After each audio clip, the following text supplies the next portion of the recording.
¿Cómo están amigos? Muy buenas tardes.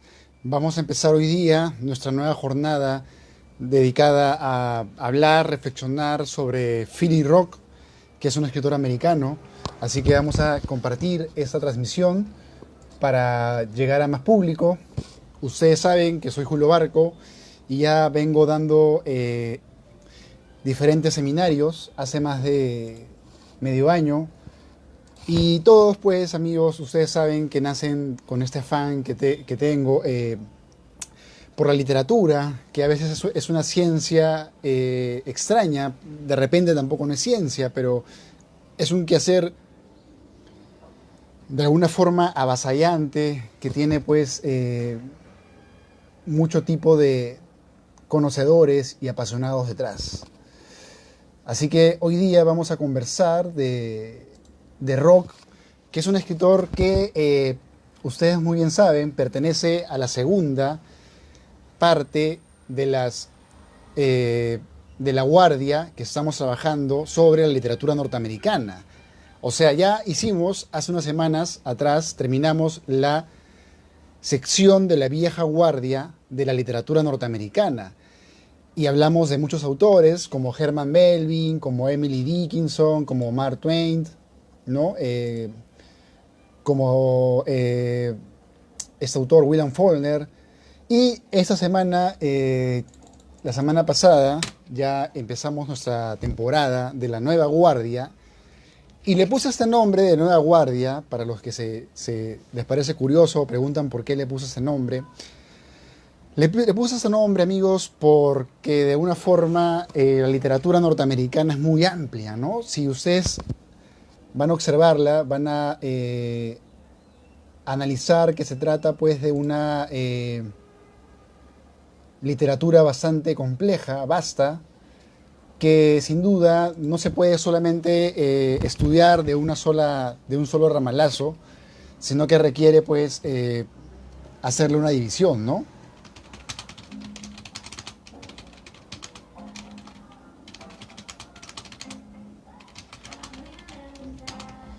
Y por acá están los amigos en las calles. Seguimos por acá en pandemia. Pero, pero eso no es un problema para seguir hablando de literatura, ¿no? Que es un tema que, como les digo, nos convoca esta tarde. Saben ustedes, pues, entonces, que hoy día vamos a conversar de Philly Rock. Para muchos, por ejemplo, Rock es un autor que comparan con autores clásicos de una obra larga, ¿no? Cuando ustedes, por ejemplo, analizan a Tolstoy, cuando el ruso, cuando analizan a Nabokov, cuando analizan a Vargas Llosa o a García Márquez, van a darse cuenta que son autores de toda una literatura amplia, ¿no? Una literatura que no se acaba solamente con una sola obra, sino que es una construcción de lo que podría ser una especie de universo narrativo, ¿no?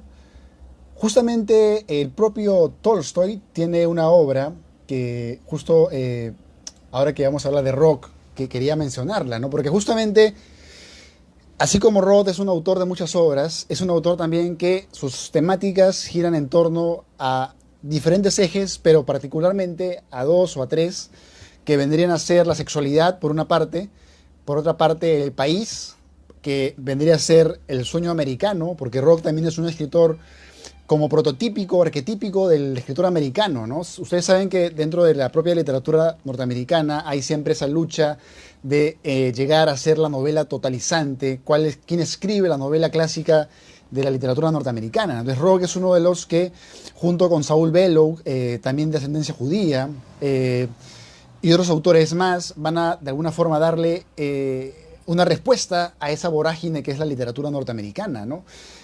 Así como, por ejemplo, Tolstoy, cuando escribía Guerra y Paz, se enfrentaba, pues, a la coyuntura de la guerra rusa, francesa. De alguna forma, en Philly Roth vamos a encontrar también un dibujo del sueño americano, de las guerras norteamericanas, de la vida del americano como tal.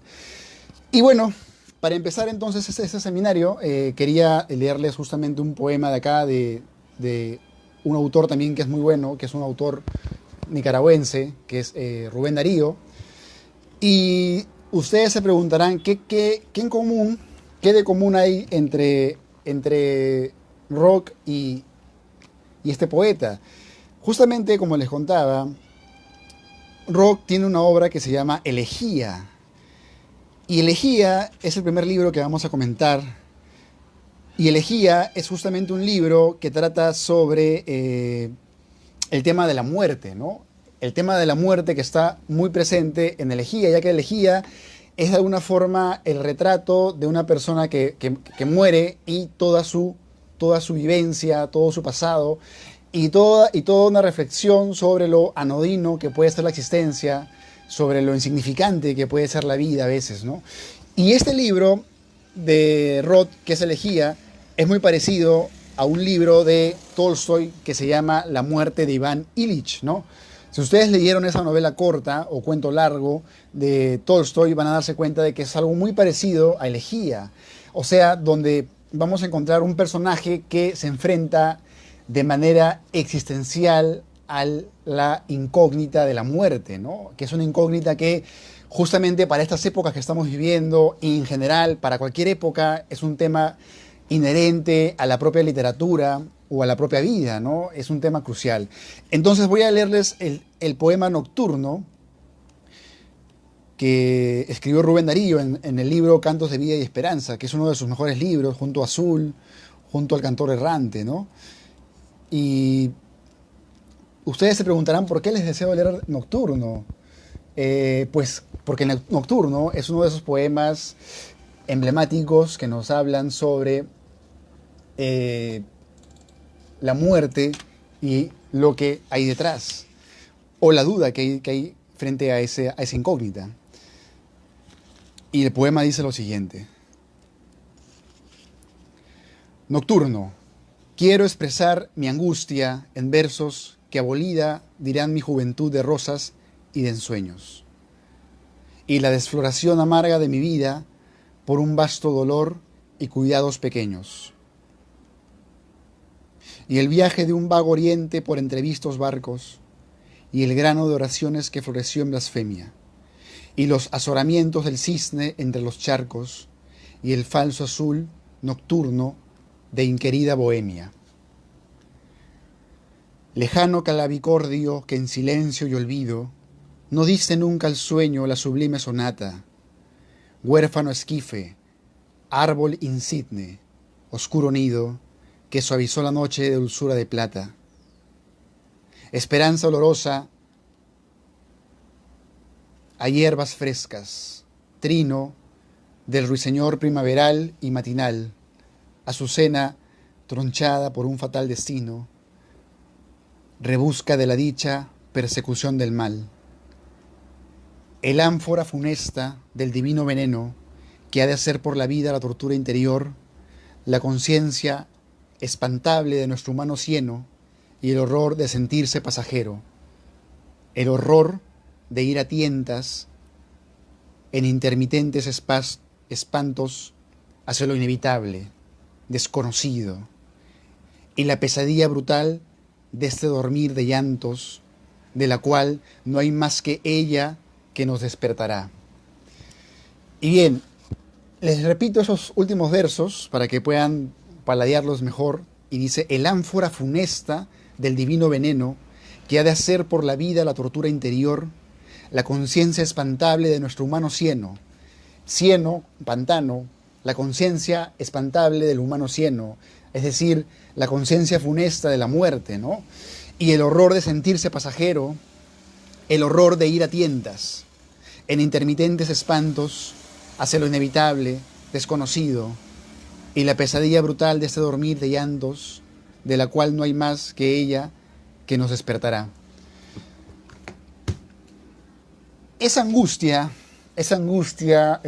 rubendariana que se sienten de la muerte, la vamos a encontrar, como les digo, en este primer libro que les voy a contar, una novela corta que les recomiendo leer para que conozcan más sobre Philip Roth, que se llama Elegía. Entonces, Elegía, vamos a ver que Elegía es una novela que desde un inicio nos plantea ya la idea de la muerte. Y les leo la primera parte de este libro. para que vean ustedes el tema y además vean la prosa, el estilo de Rock. Como les digo, Rock es un autor de alguna forma clásico dentro de la literatura moderna norteamericana. Sería como una especie de Vargas Llosa para Norteamérica, pongámoslo así, ¿no? O sea, un autor que a pesar de que es muy criticado, porque tampoco es muy políticamente correcto, siendo judío, por ejemplo, Rock escribe parafraseando lo judío, o escribe abiertamente de lo sexual, o de pronto no teme de pronto abordar temas que de pronto autores, entre comillas, comprometidos no abordarían. Entonces es un autor que busca su libertad y esa libertad a veces puede llevar a un cierto desorden de lo convencional o de las reglas, ¿no? Sin embargo, eso como tema, pero hablamos de un autor que tiene más de 15 libros publicados y que estuvo mucho tiempo voceado para el Nobel de Literatura, ¿no? Que justamente nunca lo ganó. Al final de su vida él decidió dejar de escribir y es muy curioso, ¿no? Entonces, el libro que vamos a leer, Elegía, tiene el inicio justamente de unos versos de John Keats, ¿no? Que es un poeta romántico inglés, y dice: aquí, donde los hombres se sientan y oyen sus mutuos quejidos, donde la parálisis agita algunas tristes últimas canas, donde la juventud palidece, adelgaza como un espectro y muere, donde tan solo pensar es estar lleno de tristeza. Del poema Oda a un ruiseñor. Y el libro, como les digo, empieza con esta escena, la escena de la muerte del personaje central, que justamente nos va a meter de golpe al trama, que es, como les digo, igual ustedes lo van a leer, pero a mí me deja la sensación, cuando yo lo leí, de ser el absurdo de la existencia a veces, esa pequeña y luminosa cosa que somos en medio de la muerte, en medio de la vida, ¿no? Y empieza de esta manera. Dice: alrededor de la tumba, en el ruinoso cementerio, estaban algunos de sus amigos, colegas, publicitarios de Nueva York, que recordaron su energía y su originalidad y le dijeron a su hija Nancy que trabajar con él había sido un gran placer. Varios de los presentes habían viajado desde Starfish Beach, el complejo residencial para jubilados de la costa de Jersey, donde él había vivido desde la festividad de Acción de Gracias del 2001.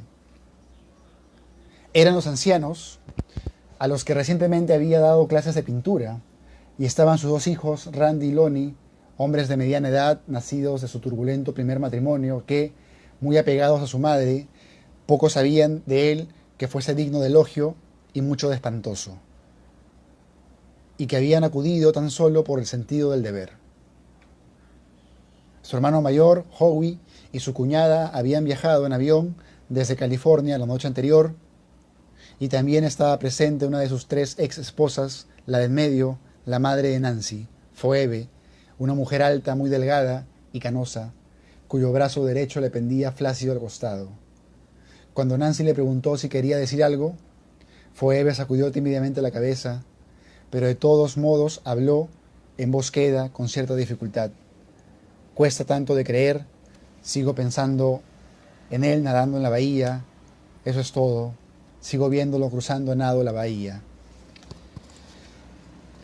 Y bien, amigos, ese es entonces el inicio de esta obra, de la obra Elegía. La obra, como les digo, es una recreación desde la mirada de un personaje que se jubila y de pronto empieza pues a examinar su vida, y eso lo conduce pues a Rock y al personaje lo conducen a una cierta reflexión sobre la existencia, ¿no? Bueno, Philly Rock tiene también libros donde habla sobre el famoso sueño americano. Y ustedes saben que a pesar de que Estados Unidos pues, es un país millonario y todo ello, es un país que también tiene mucha parte de pobreza, ¿no? Y sobre todo hay mucha parte de gente que es, no sé, tiene muchas armas, tiene mucha adicción a lo farmacéutico. O sea, por un lado, ese sueño americano puede ser el de pronto, la foto de portada que observamos, pero detrás a veces esconde algo que es de mentira, ¿no?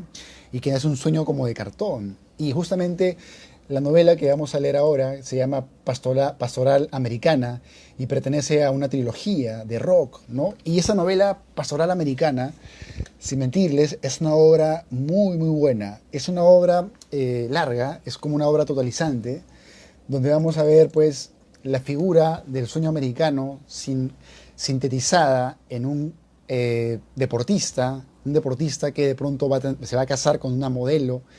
Y lo curioso de este matrimonio, que podría ser pues para muchos el típico y perfecto matrimonio norteamericano, con ese gran jardín adelante, con la casa grande, espaciosa, con los hijos creciendo, y con el dinero y los carros y toda esa vida, etcétera. Pero ¿qué pasa? Su hija, la hija de este matrimonio, de pronto se vuelve una chica, primero guerrillera, subversiva, comunista, y se va a ir en contra de todos los principios de su padre.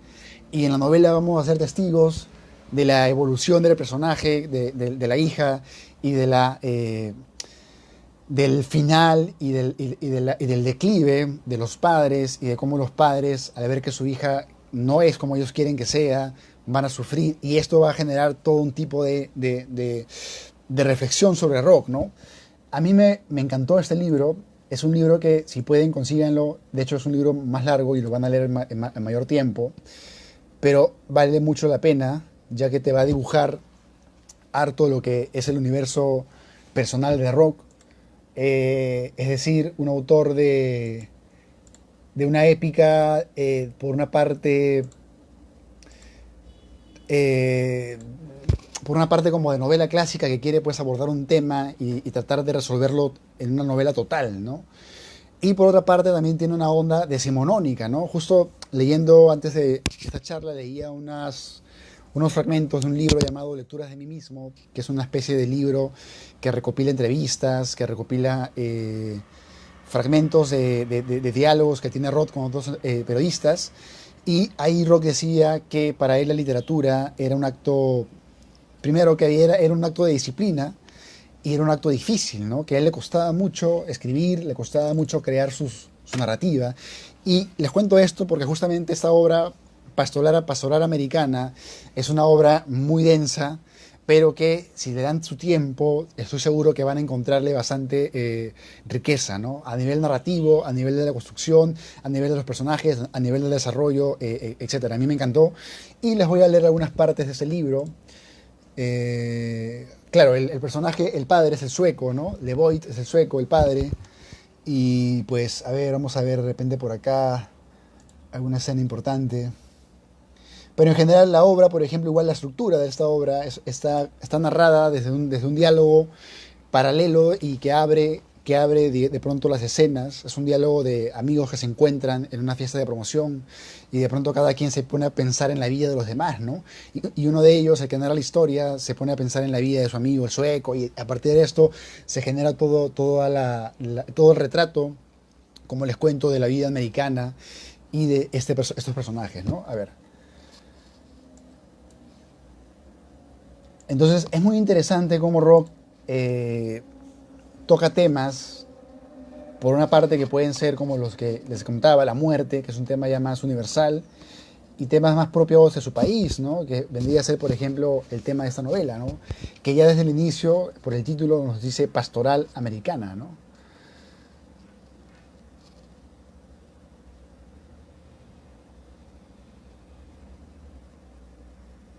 A ver, les voy a contar unas escenas de de la hija del sueco, cuando su hija, que era hija pues de un deportista famoso y de una modelo, su hija se va a volver pues una guerrillera, ¿no? Y va a tener incluso la osadía de hacer explotar una especie de bodega, ¿no? Una bodega que era, ellos vivían como una especie como de esas casas como de campo, y de pronto había una bodega y a ciertos kilómetros, y ella con un grupo de amigos queriendo acabar con la propiedad privada, etcétera, toda esta ideología, digamos, marxista detrás, o anarquista, me parece, política en todo caso, subversiva, va a generar que esta chica de pronto ponga una bomba, una granada y la dinamite, ¿no?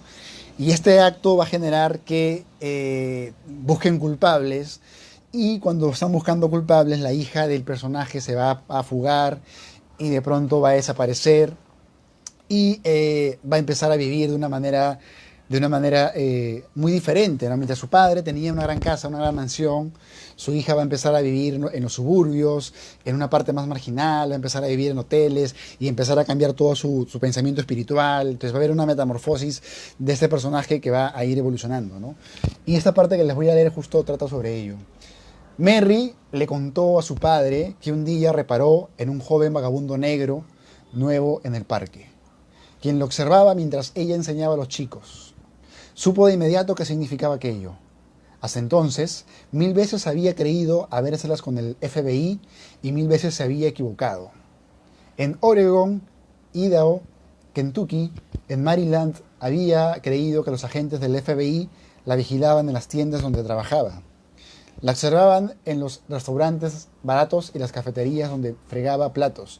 ¿Por qué el FBI perseguía a Mary, la hija del sueco? Porque justamente ella ya había sido delatada. Entonces estaban buscándola para de alguna forma encarcelarla, ¿no?, y hacerle justicia. Porque incluso cuando ella puso esta bomba, hubo gente que estaba, el que trabajaba, me parece, perdió todo y de pronto también la vida. Entonces vamos a ver que este acto ya separa totalmente a la hija de estos personajes y la vuelve una especie de prófuga, ¿no?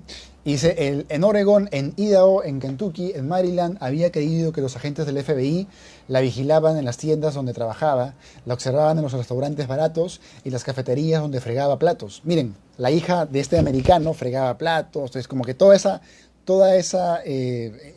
retórica, ¿no? En las calles miserables donde vivía, en las bibliotecas donde se ocultaba para leer los periódicos y estudiar a los pensadores revolucionarios, para dominar las teorías de Marx, Marcuse, Malcolm X y Franz Fanon, un teórico francés cuyas frases, repetidas en una letanía a la hora de acostarse como una súplica, la habían sostenido de manera muy parecida al sacramento ritual del batido de vainilla y el sándwich de bacon, lechuga y tomate.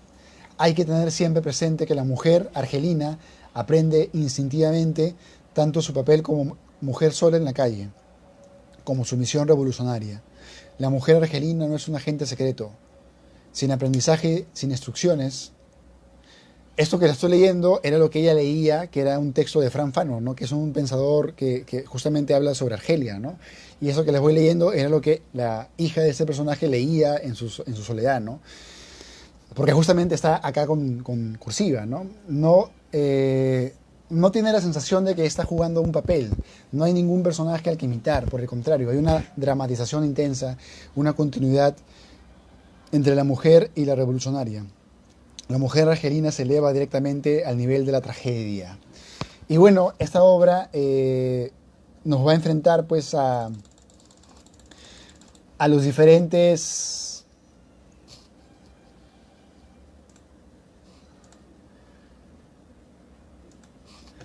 Nos va a enfrentar pues a los diferentes matices, ¿no?, del sueño americano, de estos países potencias que de pronto, por un lado, tienen toda esa riqueza, pero por otro lado ocultan una realidad con muchos conflictos, con muchas ideologías detrás, con una problemática grande, ¿no?, que está de manera subterránea socavando los aparentemente cimientos tan fuertes, ¿no?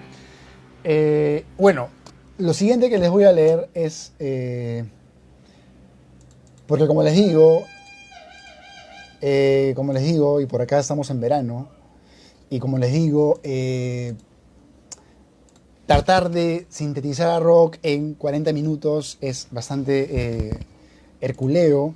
Sin embargo, me parece importante darles alcance sobre ese autor. Y el siguiente libro ya es un libro más erótico, más de su lado más sexual, un lado que Rock explora justamente desde un libro que se llama El lamento de Portnoy, ¿no? El lamento de Portnoy o el mal de Portnoy, ¿no? Por ejemplo, cuando yo lo leí acá en Lima, en la editorial Bruguera, que es una editorial que saca clásicos, le puso el lamento de Portnoy, ¿no? Y algunos le ponen el mal de Portnoy. Bueno, lo cierto es que este libro fue, uno de los primeros libros de Roth era Cuando ella era buena, ¿no? Pero luego de ese libro, Roth publica el libro El lamento de Portnoy, que de hecho es uno de sus libros más polémicos, ya que tiene escenas sexuales, escenas de masturbación, escenas de líbido intenso. O sea, mucha gente pensó que ese personaje era Rock y eso generó, pues, como ustedes saben, todos estos temas de la sexualidad en sociedades pegadas a la religiosidad, etcétera, eh, generan pues todo tipo de polémica, ¿no? Justamente por acá encontré algo que Rock decía sobre la sexualidad y se los voy a leer, ¿no? Dice, le preguntan a Rock, ¿no? Dice, el sexo como un instrumento de poder y sometimiento. Usted desarrolla este tema en el mal de porno y logra una profanación de la pornografía, al tiempo que reconoce el carácter obsesivo de las preocupaciones sexuales y su enorme poder de condicionamiento. Díganos en qué experiencia real se originó esta fábula dramática o en qué aventura de la mente o de la imaginación, ¿no? Eso es lo que le preguntan a Rock y Rock responde lo siguiente. ¿De veras consigo una profanación de la pornografía? Jamás lo había considerado así, puesto que en general a la misma pornografía se la considera una profanación verbal de los actos por los que se imagina que hombres y mujeres consagran su mutuo y profundo apego. En realidad la pornografía me parece más bien la proyección de una obsesión totalmente humana por los órganos genitales y solo por ellos, una obsesión que excluye todas las emociones salvo esos sentimientos elementales que despiertan la contemplación de las funciones genitales. Con respecto al campo de las relaciones sexuales, en la totalidad la pornografía viene a ser lo que el manual de construcción es al hogar. O así lo sería si la carpintería estuviera rodeada por el aura excitante de la magia, el misterio y el tabú violable que se adhiere en ese momento a la gama de los actos sexuales. Bueno, esto dice el escritor Rob en una pregunta que le hacen sobre el tema tabú sexual. Ahora, no tenemos que olvidar, no olvidemos también que de pronto Rock desde joven recibe una educación muy limitante, ¿no? Como judío. Entonces también parece que hay una suerte de búsqueda propia de libertad, ¿no? Bueno, el mar de porno, y como les cuento, es un libro muy polémico. Les voy a leer algunas partes que dice lo siguiente, ¿no? Está narrado en primera persona, a diferencia de los anteriores que les leí.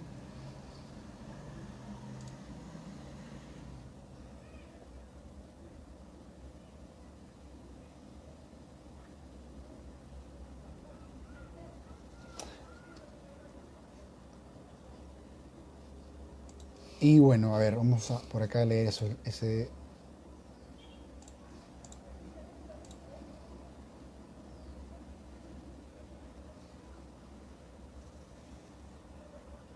Claro está, lo voy a leer una parte, ¿vale? Dice, claro está que pues, en nuestra casa jamás hemos servido viva una cosa así, bogavante, quiero decir. Tampoco ha habido nunca en nuestra casa una chikse, y punto y aparte, de modo que no cabe imaginar, sin incurrir en la mera conjetura, cómo saldría de la cocina de mi madre la que se atreviese a entrar. La señora de la limpieza es, obviamente, una chikse, pero ella no se cuenta porque es negra. Ja, ja, una chikse no ha entrado nunca en nuestra casa porque yo la haya traído. Es lo que quiero decir. Recuerdo una que mi propio padre se trajo una noche a cenar, cuando yo era un muchacho. Una cajera de su oficina, delgada, tensa, tímida, respetuosa, de voz suave, de cierta edad, llamada Atnet Mat Kaferi. ¿Cabe la posibilidad de que se la estuviera tirando, doctor? No puedo creerlo. Hasta ahora no se me había ocurrido. ¿Es posible que mi padre se haya tirado a esa señora extraoficialmente? Ahora la recuerdo sentada a mi lado, en el sofá. Aún recuerdo que se puso muy nerviosa al decirnos cómo se escribía su nombre de pila, poniendo especial empeño en señalarme en que terminaba en E, lo cual no era el caso en que todas las mujeres que se llamaban así, etcétera, etcétera. Bueno, vemos que esta narración es una narración más desinhibida, ¿no? Es una narración más directa, procaz, donde vamos a encontrar todo tipo de libertades eróticas y sobre todo una voz pues irreverente, pero también muy inteligente, ¿no? Otro libro también muy interesante de Roth, ahora que lo recuerdo, es La visita al maestro, ¿no? Que es una obra donde Roth cuenta que bueno, hay un personaje, que es un personaje también que está prácticamente en todas sus novelas. Eh,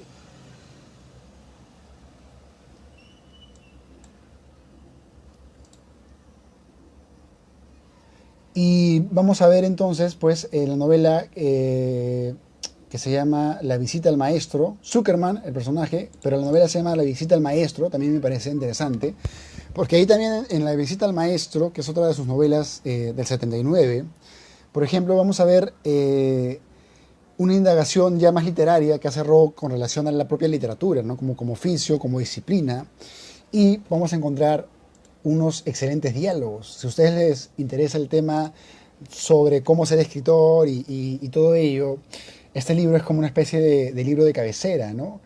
Ya que La visita al maestro tiene diálogos sobre un joven aspirante a escritor y un escritor ya realizado, ¿no? Y ambos van pues de alguna forma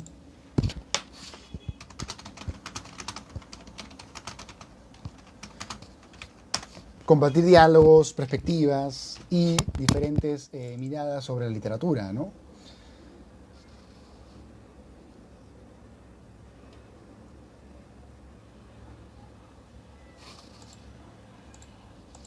Vamos a ver si por acá logro encontrar mi archivo de la visita al maestro.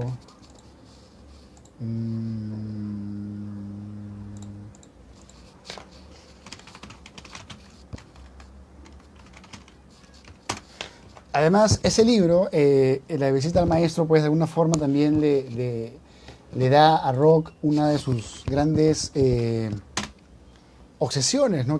Rock es un autor encerrado en sus ganas de escribir, que puede escribir todo el tiempo. Cuando lo encontraban a él, lo encontraban siempre anotando, y por eso es que su obra es muy, muy larga y tiene muchos temas, como ya vemos, por una parte la sexualidad, la familia, temas más profundos como la muerte, etcétera. Creo que está por acá.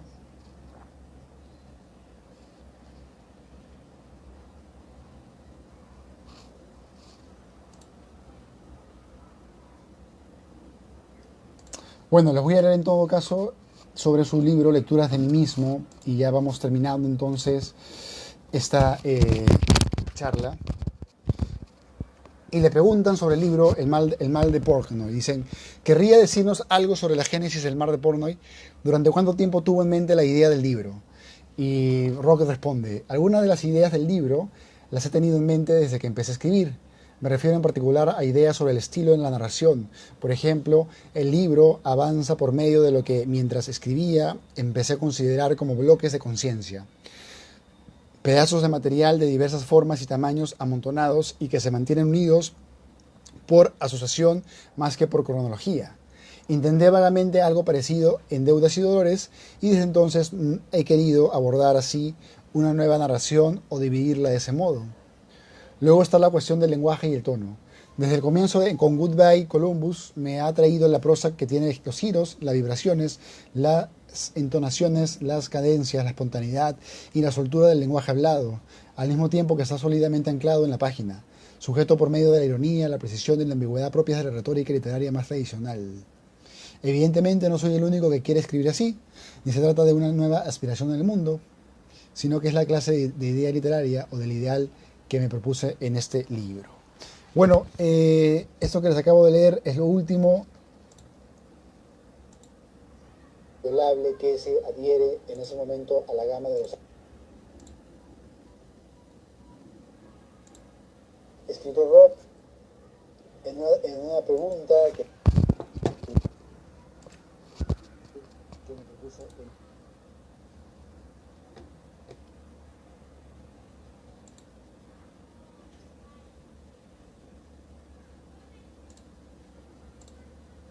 Bueno, entonces,